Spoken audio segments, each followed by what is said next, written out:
as Allah says in Surah Al-Sajdah, they call out to their Lord out of fear and hope. Both of these things, the desire for paradise and the fear of hellfire, those things together mean less sleep.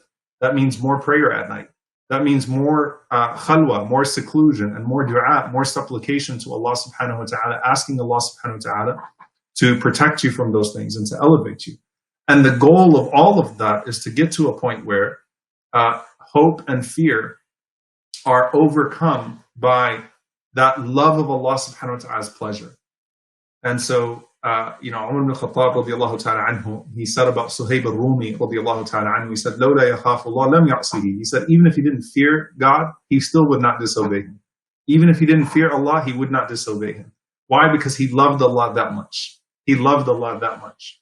And so, the body that Ibn al-Qayyim rahimahullah mentioned, the body of the believer is the love of Allah.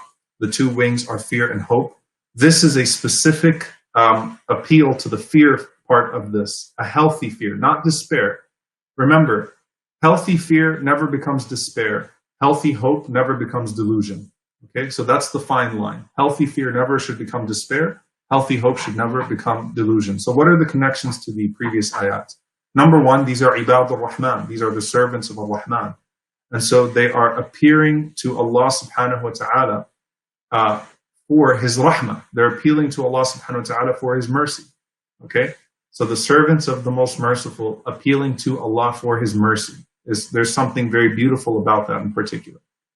Number two, and this is a profound point. One of the dangers of being someone who has both a righteous life in private and a righteous life in public, which has already been established by these ayats.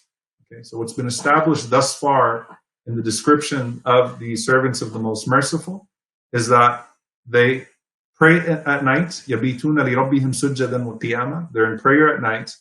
And during the day, these people carry out their lives with extraordinary grace.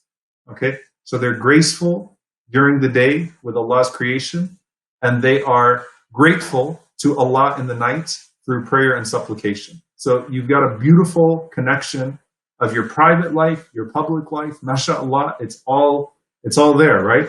So what can happen to this person? Well, that person could become proud. That person could become conceited.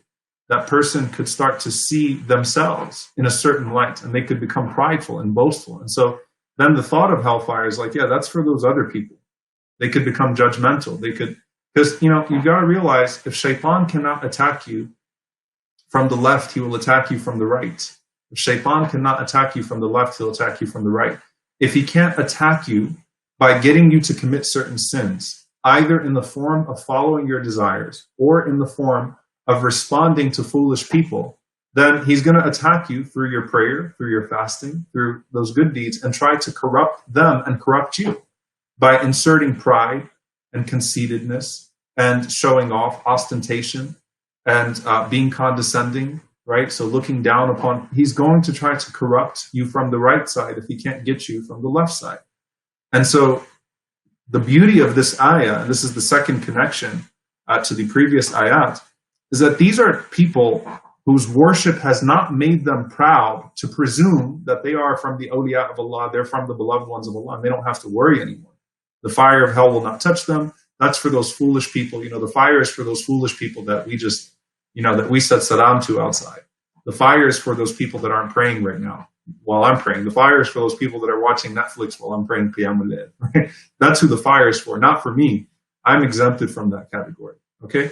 So on the other hand, what we find here is that, even though they have those good qualities, they're still afraid. They still have a healthy fear of Allah subhanahu wa ta'ala, and they are praying to their Lord to save them from the punishment of the fire.